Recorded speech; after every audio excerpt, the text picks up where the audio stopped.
Hey guys, it's Muggz, and I'm finally back. I'm finally gonna finish my track ranking / tier listing of all the Mario Kart 8 Deluxe courses. So I'm just gonna jump right in. If you want to get caught up, check out my previous videos. I'll link them right here, and get caught up. See what I said before. This is the ordering of the track so far. Tick-Tock Clock was the top of the A tier. Sherbetland was the bottom of the D tier. That makes it the worst in the game, and everything in between is in order. And that's what we've gone over so far. There's only 4 tracks and random remaining. I'll get to random at the end, but let's jump right in to the next track. Our 4th best track and our first S tier track, Big Blue. So, Big Blue is a great course. I mean, when you're talking S tier, you're talking best of the best. Any one of these, put them on any other Mario Kart game, and they might be the best track on that game, regardless of the game, honestly. They're that good in this game. And Big Blue is no exception. I mean, the anti-gravity on this track is obscene. It's amazing. You're doing loops, you're doing hoops, you're upside down, you're all around. It's crazy. And the whole thing is just lined with boost panels as well, so you're just flying at top speed the whole time. I mean, let's think about the track in segments. You start off, you're hitting boost panels right on the first turn. You get some coins by hovering in the purpley bluish stuff, which I think is a cool touch. Shout out to the F-Zero games. And that's how you get your coins on this map. Then you get a little split path, and you get some items, and then you have this awesome conveyor belt section, which always causes chaos when you're racing online. Everyone piles up, and you're getting hit with shells and bananas, and it's crazy.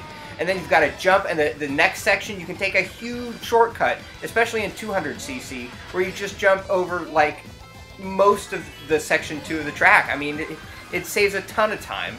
I'll try to show it here if I can pull it off. If not, I'll just show it on my time trial ghost, because I know I've pulled it off in the past. And then you're in the final stretch. You're going over more conveyor belts, but this time they're lined with boost panels. And then you've got a couple windy turns and another split path.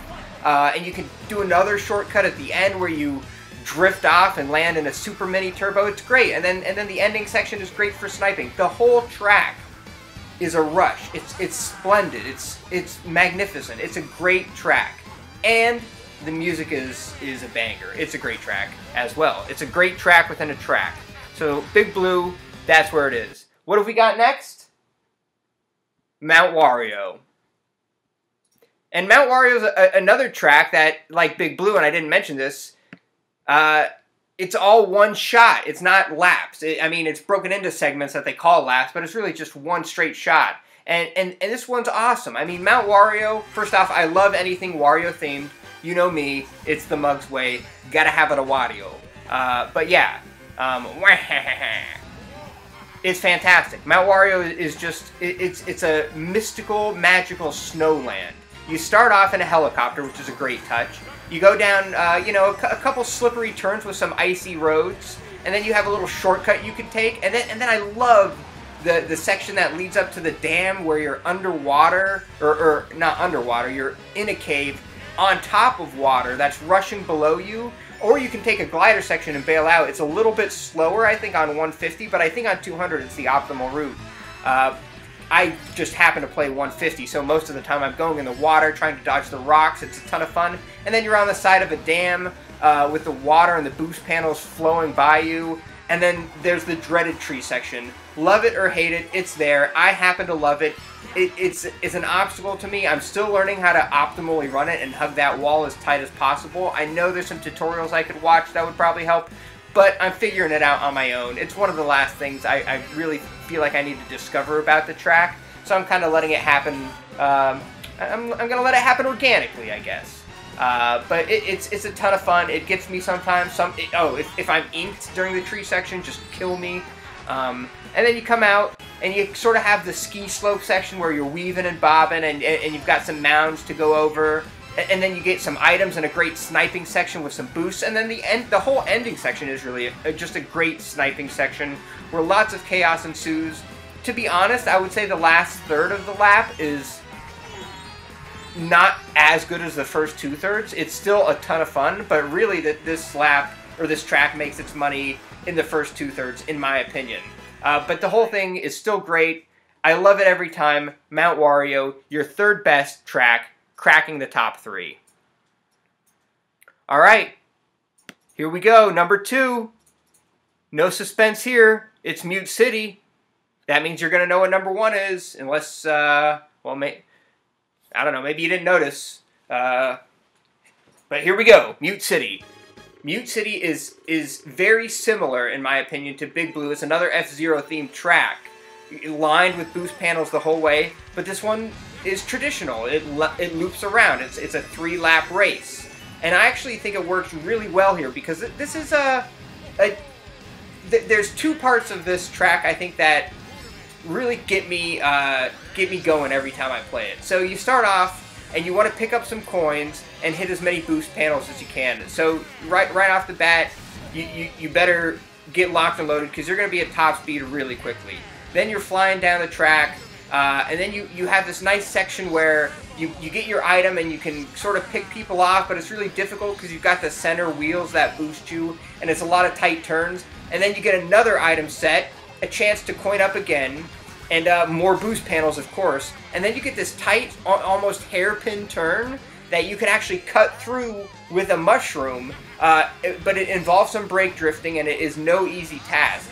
But it's so fun to pull off, which leads to my favorite part of the track, which may be my favorite part of any map, is the Mute City Nisk.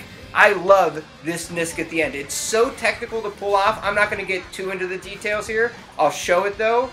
Basically, you want to hug the right end of the little arrows there, because where the off-road meets the on-road, I guess, is one way to put it. You want to hug the far right there and jump in neutral drift, and then get a trick off of the final set of on-road arrows.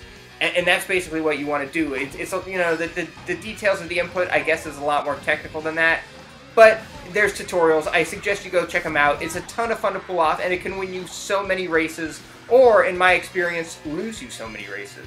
But it's just so fun to try, and it makes it such a climactic finish. Every single race is exciting to the end. I never feel like I'm out of it. If you have a star or a boost item, of course you can just take this shortcut without all the work, and that could help you catch up a ton as well. Or you could go get more items. So it's a fun track. Then it loops around. I love it. Mute City. It's one of the first tracks I started time trialing and actually putting effort into on a time trial setting. So it's got a place in my heart. I love it. Your number 2 track.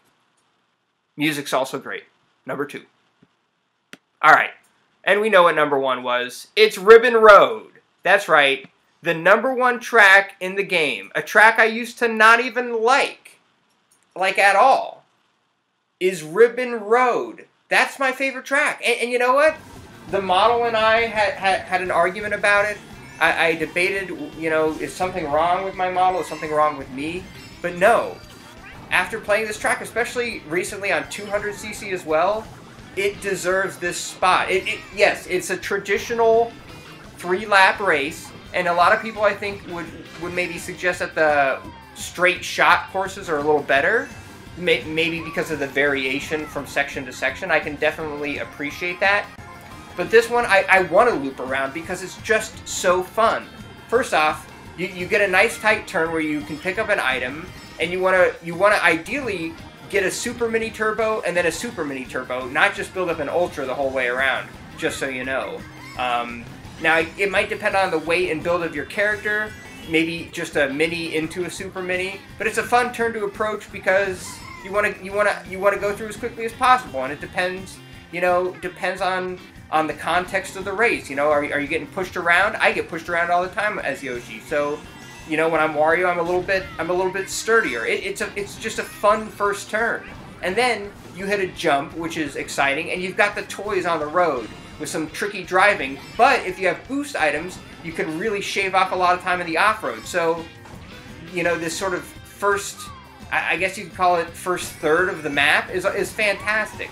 Then, oh, and of course, you come around the turn and you've got more bumps, more jumps. That's the other thing this track has. It's filled with bumps and jumps and humps. It's great. I mean, you're just tricking like non-stop, basically. It almost reminds me of Excite Bike. You know, it's not that extreme, but there's so many opportunities to trick. You get your item, and then you're on the dreaded ribbon section, and I love the ribbon section. There's no rails. You gotta be careful when you're turning, because at any moment, you could accidentally trick when you mean to drift, or drift when you mean to trick. So you better be on your A game. You better be watching yourself and the road.